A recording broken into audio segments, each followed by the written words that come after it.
나는 작은 부엌에 혼자 앉아 있었다. 떨리는 손으로 낡은 선붕대를 집어먹는 팔에 살며시 되었다. 아침이었다. 빛바랜 커튼 사이로 약한 햇살이 스며들어 바닥에 희미한 빗줄기를 드리웠다. 아팠다. 추웠다. 하지만 나는 소리낼 용기가 없었다. 용감해서가 아니라 그 소리가 며느리 민정이의 얼굴을 다시 찌푸리게 하고 또 나를 나무라고 또다시 쏘아붙일까 두려워서였다. 나는 이제 늙었다. 손발도 예전 같지 않아. 가끔 접시를 떨어뜨리거나 물을 조금 흘리기라도 하면 그걸로도 며느리의 독한 말을 들어야 했다. 벽에 걸린 시계 초침 소리가 또각또각 울리며 이 집에서의 매 순간이 얼마나 길고 무거운지를 새삼 깨닫게 했다. 그때 나무 마룻바닥 위로 작은 발소리가 들려왔다. 우진이었다. 내 삶에서 지금 유일한 기쁨인 손자. 아이의 동그란 눈이 멍든 내 팔을 바라보며 다가왔다.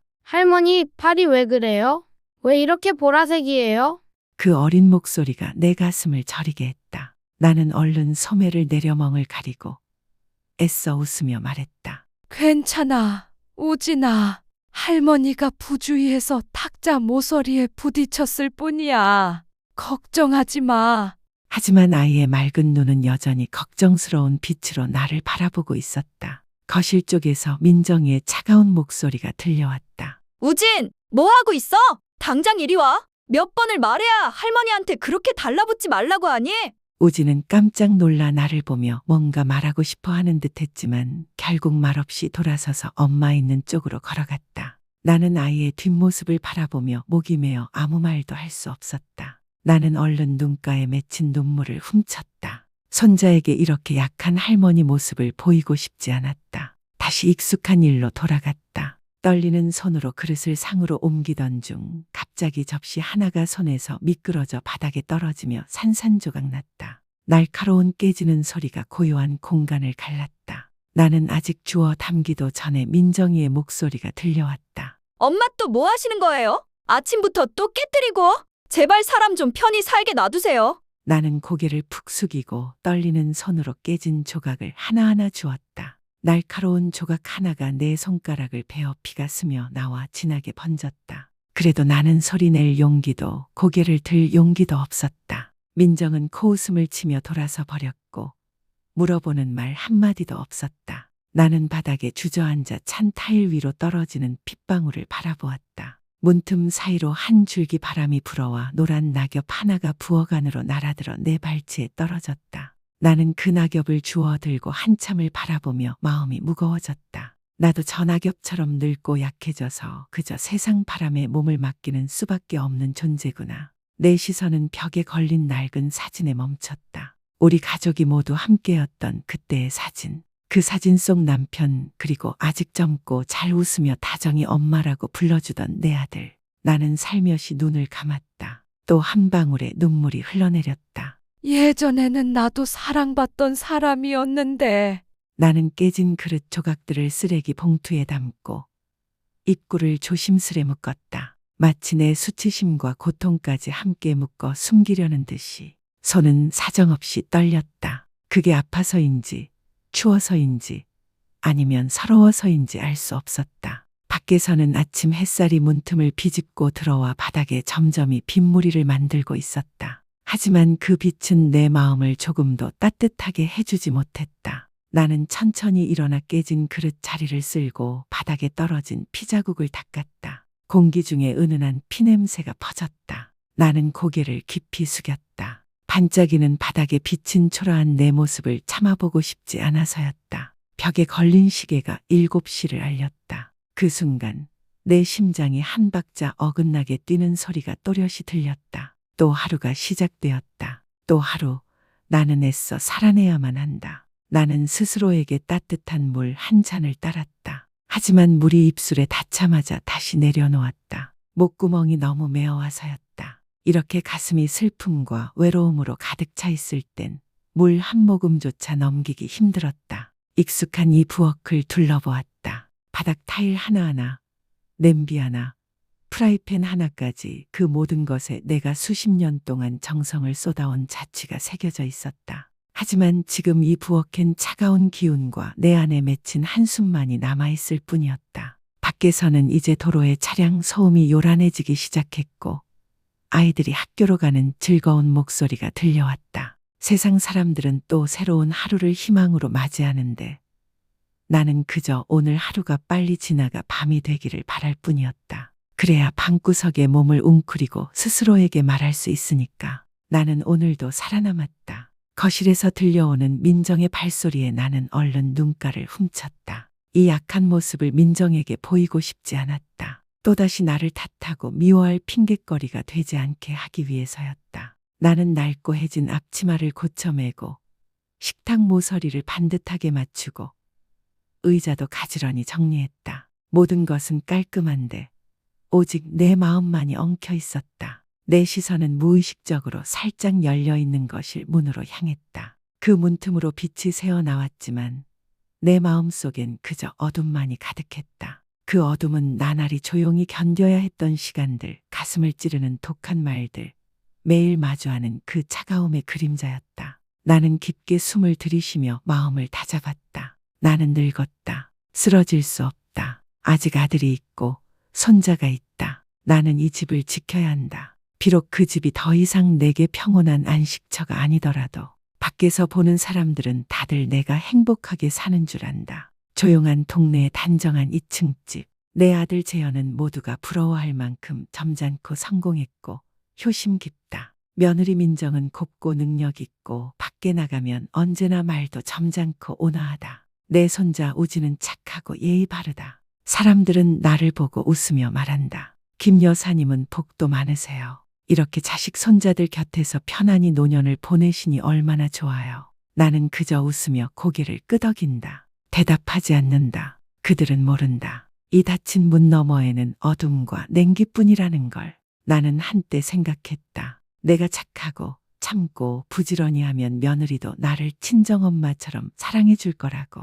하지만 아니었다. 하루하루가 지날수록 나는 이 집에서 점점 더 작아지는 내 모습을 느낀다. 민정은 남편이 곁에 있을 땐 나에게 상냥하고 다정하다. 하지만 문이 닫히고 단둘이 남으면 나를 바라보는 눈빛이 바뀐다. 차갑고 멸시하는 눈빛. 그 눈빛은 나로 하여금 감히 눈을 마주치지 못하게 만든다. 나는 민정이 나를 탓할 틈을 주지 않으려 애쓴다. 집에서 가장 먼저 일어나 밥을 짓고 청소하고 빨래를 한다. 식사 때면 식탁 한 구석에 앉아 가장 적은 반찬을 집어먹는다. 반찬이 조금만 싱겁거나 짜도 스스로를 밤새 탓한다. 하지만 내가 아무리 노력해도 민정은 늘 책망할 이유를 찾아낸다. 엄마! 집을 이렇게 더럽게 해놓고도 괜찮다고 생각하세요?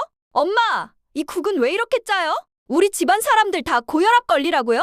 엄마! 제 물건은 함부로 만지지 마세요. 다 망쳐 놓으시잖아요. 그 말 한마디 한마디가 내 마음에 비수처럼 꽂힌다. 그래도 나는 고개를 숙이고 말없이 참을 뿐이다. 아들이 괜히 걱정하지 않게 하려고. 재현, 한때 내가 품에 안고 고열로 앓을 땐 밤새도록 안고 재우며 간호하던 내 아들. 이제는 일에 치여 아침 일찍 나가고 밤늦게 돌아온다. 나는 그 얼굴에 지친 기색이 스며 있는 걸 보며 참아더는 그 마음에 근심을 보태고 싶지 않다. 재현 앞에서 민정은 여전히 다정하게 나를 부른다. 어머니, 많이 드세요. 어머니는 쉬세요. 제가 할게요.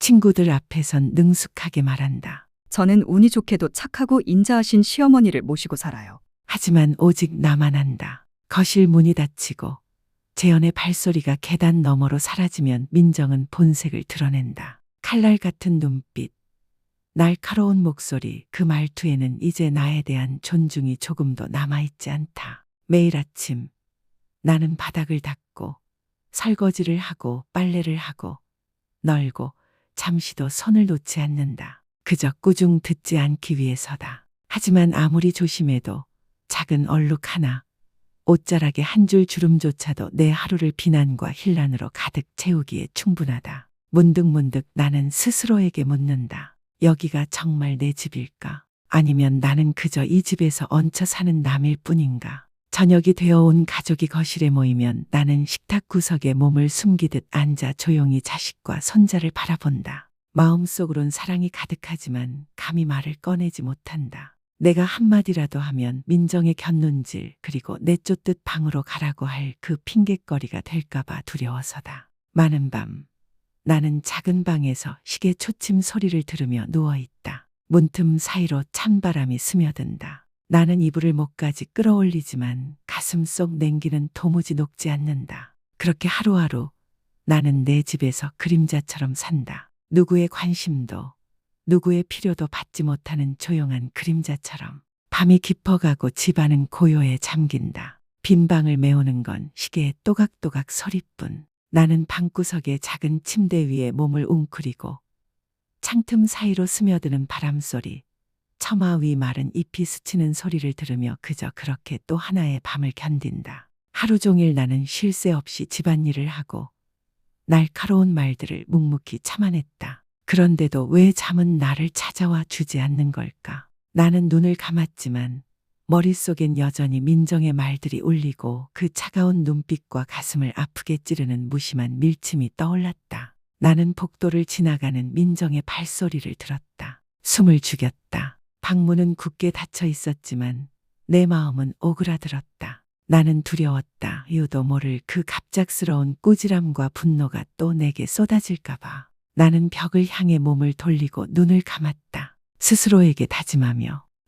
자자. 잠들면 아무것도 보이지 않고 아무것도 들리지 않을 거야. 하지만 잠조차 나를 불쌍히 여기지 않았다. 다음 날 아침, 나는 또다시 집에서 가장 먼저 눈을 떴다. 식구들의 알람 소리보다 먼저 조용히 집안을 치우고 아침을 준비했다. 이번에는 더 꼼꼼히, 더 정성껏 오늘 하루만이라도 아무 책망 없이 지나가길 바라며. 그런데도 내 마음은 무겁기만 했다. 민정의 눈빛 속에서 나는 매일 커져가는 불쾌감과 혐오를 느꼈다. 그 말투, 그 손짓 하나하나에 스며든 냉대와 멸시가 나를 찌르는 것 같았다. 나는 알 수 있었다. 뭔가 좋지 않은 일이 곧 닥칠 거라는 걸. 그리고 그날이 결국 찾아왔다. 그날 아침, 하늘은 이른 시간부터 잿빛이었다. 구름은 무겁게 드리워졌고 마치 내 마음속 슬픔을 함께 짊어진 듯했다. 바람이 문틈 사이로 매섭게 불어와 집안 구석구석까지 냉기를 불어넣었다.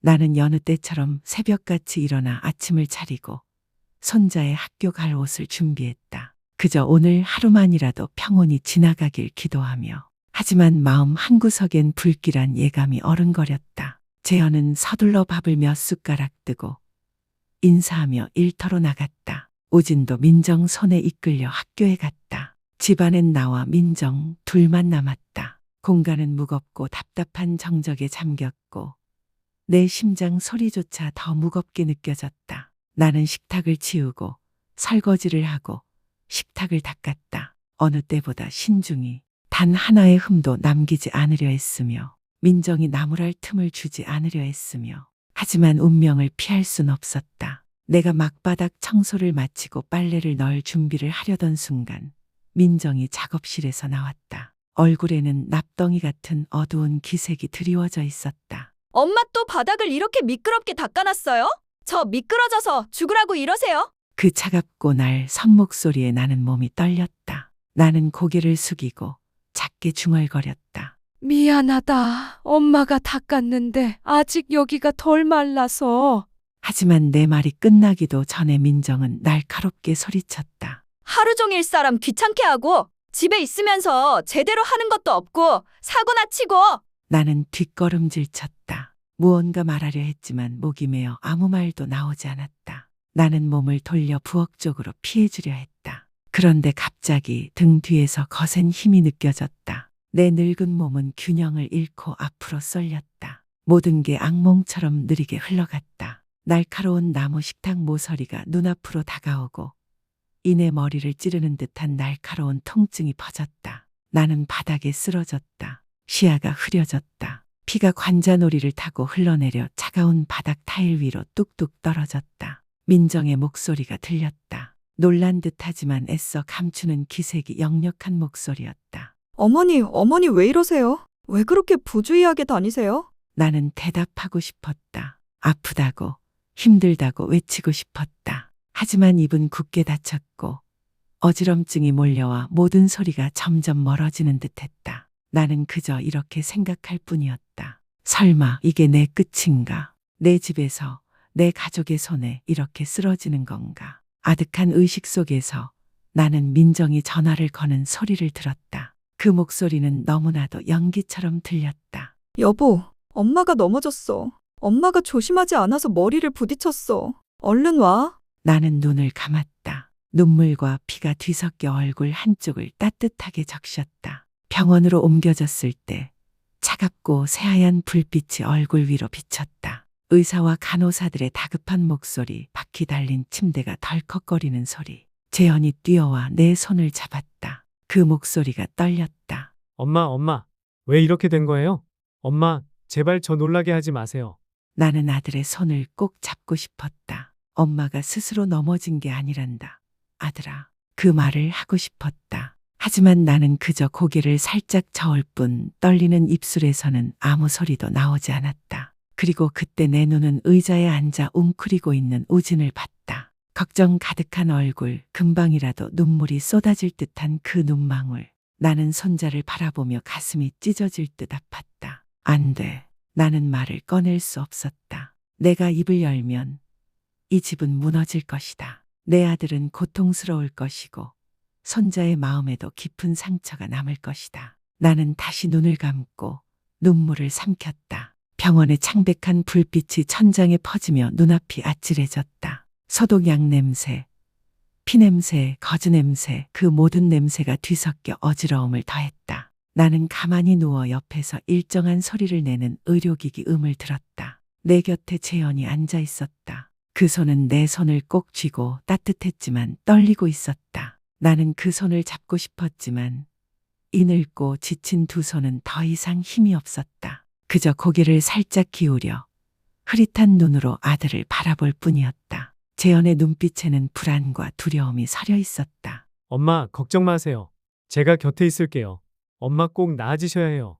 나는 고개를 끄덕이고 싶었다. 한마디라도 아들을 안심시키고 싶었다. 하지만 목은 메이고 가슴 속엔 파도가 일렁였다. 내 아들은 지금도 이 집에서 벌어지는 진짜 일을 모른다. 나는 다시 우진을 바라봤다. 구석 의자에 앉아 두 손을 꼭 움켜쥐고 눈가가 붉어진 그 아이. 내 심장은 더욱 조여왔다. 나는 이 집이 무너지는 걸 볼 수 없다. 내 손자가 상처 입는 걸 볼 수 없다. 병실 문 너머로 민정의 그림자가 스쳤다. 잠깐 스치는 그 눈빛, 그 표정만으로도 나는 알 수 있었다. 그녀가 얼마나 연기하고 있는지, 남편 앞에서, 의사 앞에서 그 얼굴이 얼마나 거짓된지. 그 순간 내 마음엔 오직 하나의 소망만이 자리했다. 하늘이시여, 제발 제 아들이 진실을 보게 해주소서. 그가 스스로를 구할 수 있도록. 병원에 있는 동안 시간은 더디고 더뎠다. 하루하루가, 아니 밤마다 한 생애만큼이나 길게 느껴졌다.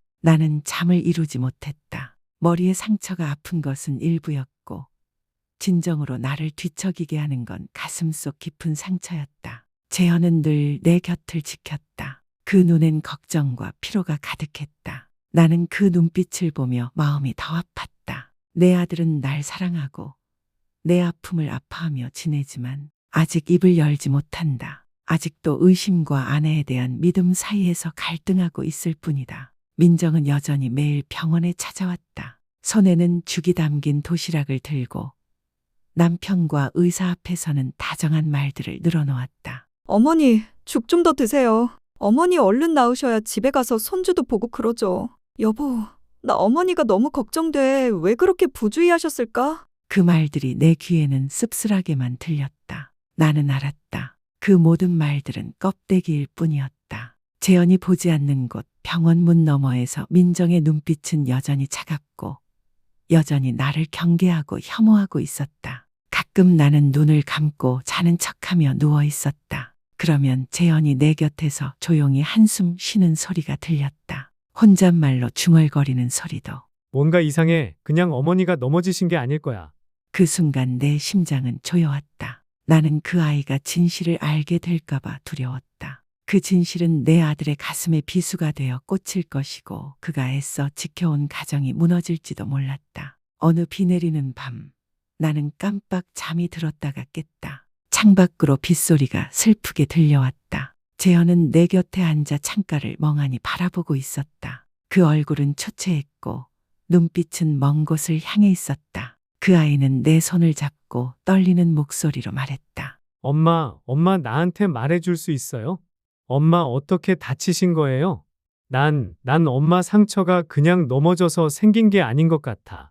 나는 말하고 싶었다. 제발 나는 소리치고 싶었다. 아들아, 내가 믿는 그 사람이 엄마를 밀었다. 그런데 나는 그 아이의 얼굴을 보았다. 그 볼을 타고 흐르는 눈물 한 줄기를 보았다. 차마 그 말을 내뱉을 수 없었다. 나는 그저 고개를 살짝 저으며 애써 미소를 지었다. 엄마가 부주의했을 뿐이야. 엄마가 늙어서 그래. 걱정하지 마라. 재현은 더 이상 아무 말도 하지 않았다. 그저 내 곁에 오래도록 앉아 따뜻한 손으로 내 손을 꼭 잡고 있었다. 다음 날 아침, 나는 재현이 이른 시간에 어딘가로 나가는 걸 보았다. 내 안에 예감이 속삭였다. 폭풍이 다가오고 있다고. 그날 저녁, 재현은 병실로 돌아왔다. 그 눈은 벌겋게 충혈됐고 얼굴은 핏기가 사라진 채 삶의 희망이 무너진 사람 같았다. 그 아이는 내 곁에 와 무릎을 꿇고 고개를 내 손에 기대며 손을 떨었다. 엄마, 미안해요. 내가 집에 설치한 카메라를 봤어요. 다 봤어요. 엄마, 내가 너무 어리석었어요. 엄마를 그렇게 혼자 두다니. 나 같은 놈은 엄마 아들 자격도 없어요. 나도 모르게 눈물이 흘러내렸다. 나는 떨리는 손으로 그 아이의 머리를 쓸어주었다. 그동안 쌓였던 억울함, 고통, 수치심, 이제는 그저 아들을 향한 한없는 연민만이 남았다. 괜찮다, 아들아. 엄마는 내가 평안하면 돼. 엄마야 좀 고생해도 괜찮다. 하지만 재현은 고개를 저었다. 그 눈물은 내 마른 손등을 적셨다. 엄마, 이제 그런 말 하지 마세요. 나 엄마를 이렇게 두지 않을 거예요. 반드시 진실을 바로잡겠어요. 그 순간 나는 알았다. 우리 가족은 이제 정말 폭풍의 한가운데에 섰다는 걸. 나는 가만히 앉아 떨리는 손으로 아이의 머리를 쓰다듬었다. 내 마음은 아프고 또 아팠다. 내가 견뎌온 날들이 결국 이렇게 아들의 눈앞에 드러나게 된 그 고통이, 그리고 지금 이 순간 아들의 마음이 찢어지고 있음을 느끼는 그 고통이. 그 순간 재현의 눈빛은 더 이상 한 성인의 눈빛이 아니었다. 그건 길을 잃고 방황하다가 마침내 엄마의 품을 찾으려 애쓰는 어린아이의 눈빛이었다. 그 아이는 흐느끼며 말했다. 엄마, 왜 말씀 안 하셨어요? 왜 혼자 그렇게 참고 계셨던 거예요? 나는 너무 어리석었어요. 너무 눈이 멀어 있었어요. 나는 눈물을 삼키며 목이 메인 채로 겨우 말했다. 엄마는 무서웠단다. 아들아. 엄마는 내가 상처받을까봐 무서웠어. 내 가정이 무너질까봐. 우진이가 부모가 서로 미워하는 모습 보며 자랄까봐. 엄마야, 조금 고생해도 괜찮다. 엄마는 그냥 우리 우진이가 평온하면 그걸로 충분하다. 하지만 재현은 고개를 저으며 마치 마음에 천갈래 만갈래 상처가 생긴 듯한 목소리로 말했다. 엄마, 이제 그러지 마세요. 내가 얼마나 어리석었는지 더는 엄마가 내 어리석음 때문에 눈물 흘리게 두지 않겠어요. 그 밤 나는 한숨도 잘 수 없었다. 내 아들이 병상 곁에 앉아 고개를 떨군 채 어깨를 떨며 우는 모습을 바라보며 나는 알았다. 내일 내 아들은 삶에서 가장 고통스러운 결정을 내려야 할 것이다. 그리고 나 역시 그동안 마음속 깊이 묻어두기만 했던 그 결심을 해야 할 것이다. 나는 말없이 앉아 떨리는 손으로 아들의 머리칼을 쓰다듬었다. 마음이 아리고 또 아팠다. 그토록 긴 시간 내가 참아온 고통이 결국 아들 눈앞에 드러난 그 아픔에, 지금 이 순간 아들의 마음이 찢겨나가고 있음을 느끼는 그 고통에, 그 순간 재현의 눈빛은 다시 한번 성인이 아니라 엄마 품을 찾는 길 잃은 아이의 눈빛이었다. 그 아이는 흐느낌 속에서 말했다. 엄마, 왜 말씀 안 하셨어요? 왜 혼자 그렇게 견디셨어요? 난 정말 어리석었어요. 눈이 멀었어요. 나는 눈물을 삼키며 간신히 말했다. 엄마는 무서웠어. 아들아. 내가 아플까봐, 내 가정이 무너질까봐, 우진이가 부모가 다투며 사는 걸 볼까봐. 엄마는 조금 힘들어도 괜찮았단다. 그저 너와 우진이가 평안한 것만으로도 충분했어. 하지만 재현은 고개를 저었다. 목소리는 칼날에 베인 듯 떨리고 있었다. 이제 그런 말씀 하지 마세요. 엄마가 내 어리석음 때문에 더는 눈물 흘리게 하지 않겠어요. 그 밤 나는 한숨도 자지 못했다. 창가에 앉아 고개를 떨군 아들 떨리는 어깨를 보며 내일 그 아이가 감당해야 할 고통을 생각하며 내 마음은 무겁게 가라앉았다. 이른 아침 병실 창 너머로 희미한 햇살이 스며들어 아들의 얼굴을 비쳤다. 그 얼굴은 한때 내가 품에 안고 사랑스럽게 바라보던 그 얼굴이었다. 하지만 이제 그 얼굴은 수척하고 깊게 팬눈 밑은 수많은 밤의 고민과 고통을 말해주고 있었다. 재현은 내 손을 꼭 잡고 떨리고 쉰 목소리로 말했다. 엄마, 이제 걱정하지 마세요. 결심했어요. 나 이혼할 거예요.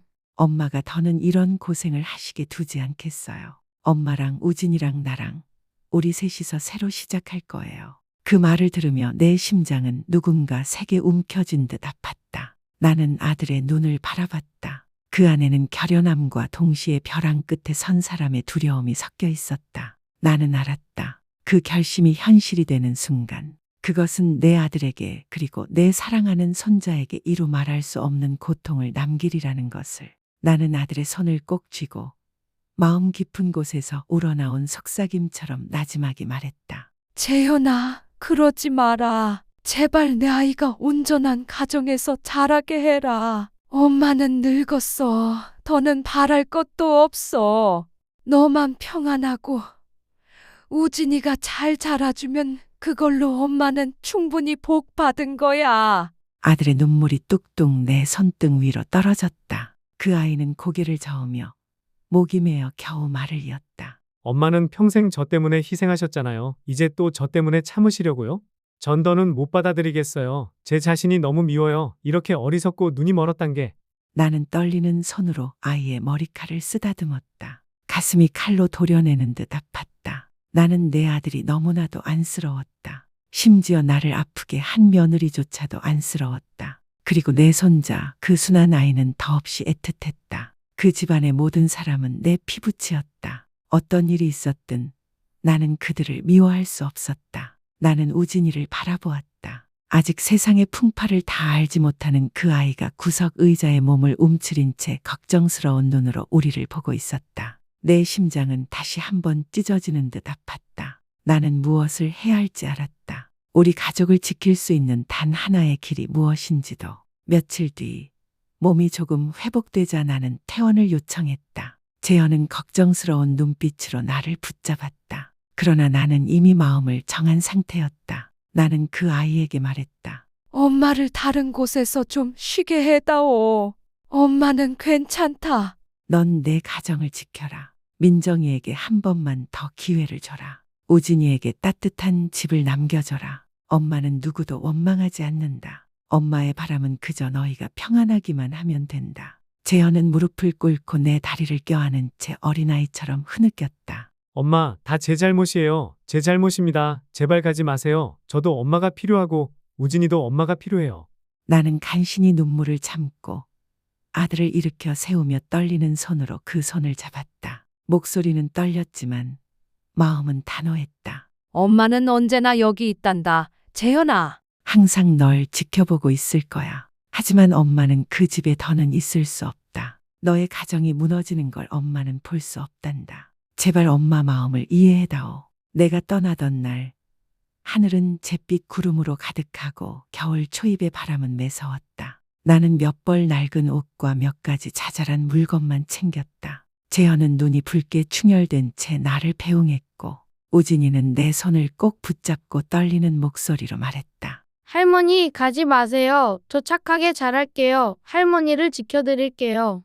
나는 몸을 숙여 손자를 끌어안았다. 내 눈물은 그 아이의 보드라운 머리칼 위로 떨어졌다. 우리 우진이는 정말 착한 아이구나. 할머니는 너와 멀어지지 않아. 항상 내 마음속에 있을 거란다. 민정은 말없이 그 자리에 서 있었다. 그 눈은 감히 나를 똑바로 보지 못했다. 나는 원망하지 않았다. 그저 슬펐다. 차가 움직이기 시작하자 나는 마지막으로 그 집을 돌아보았다. 한때 그 집은 내 삶의 자부심이었고 내 마지막까지 머물리라 믿었던 따뜻한 보금자리였다. 하지만 이제 남은 것은 추억뿐이었다. 나는 눈물을 닦으며 스스로에게 말했다. 내가 떠나는 건 약해서가 아니다. 내가 떠나는 건 내가 이 가족을 나 자신보다 더 사랑하기 때문이다. 그리하여 나는 내가 사랑한 집을 떠났다. 가슴 속엔 수많은 추억과 결코 아물지 않을 상처를 안은 채 내가 머물 곳은 외곽의 작은 요양원이었다. 그곳에서 나처럼 늙고 지친 이들이 마지막 삶을 조용히 살아가고 있었다. 저마다 말로 다 하지 못할 사연을 가슴에 품은 채 내 방은 작았다. 작은 침대 하나,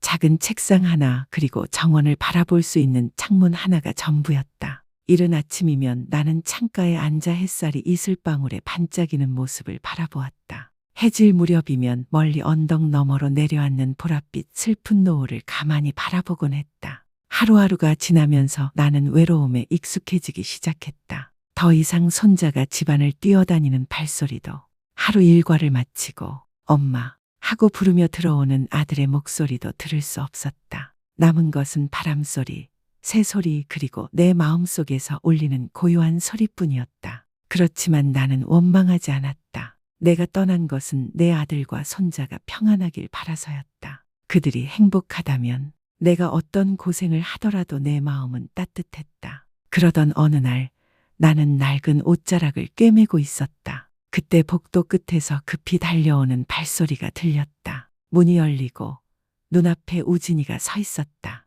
조금 자란 듯했지만 그 맑고 순수한 눈동자는 여전했다. 그 아이는 내 품에 달려들어 와락 안기며 흐느꼈다. 할머니 보고 싶었어요. 미안해요. 할머니를 지켜주지 못해서 미안해요.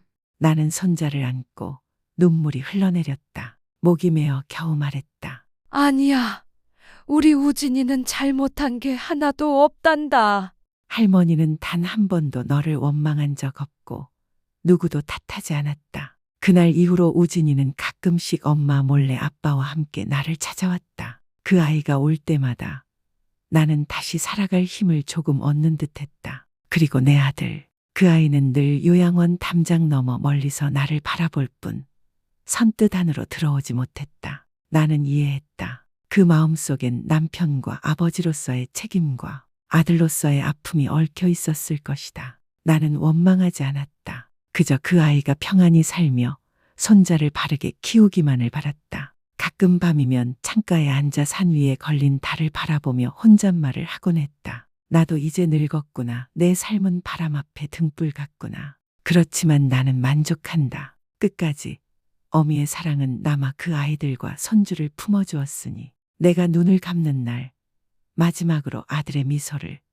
손자의 그 맑은 눈을 보고 싶다. 그리고 마지막 힘을 다해 속삭이고 싶다. 엄마는 다 용서했다. 엄마는 여전히 사랑한다. 엄마는 이 어머니의 길을 다 걸었다.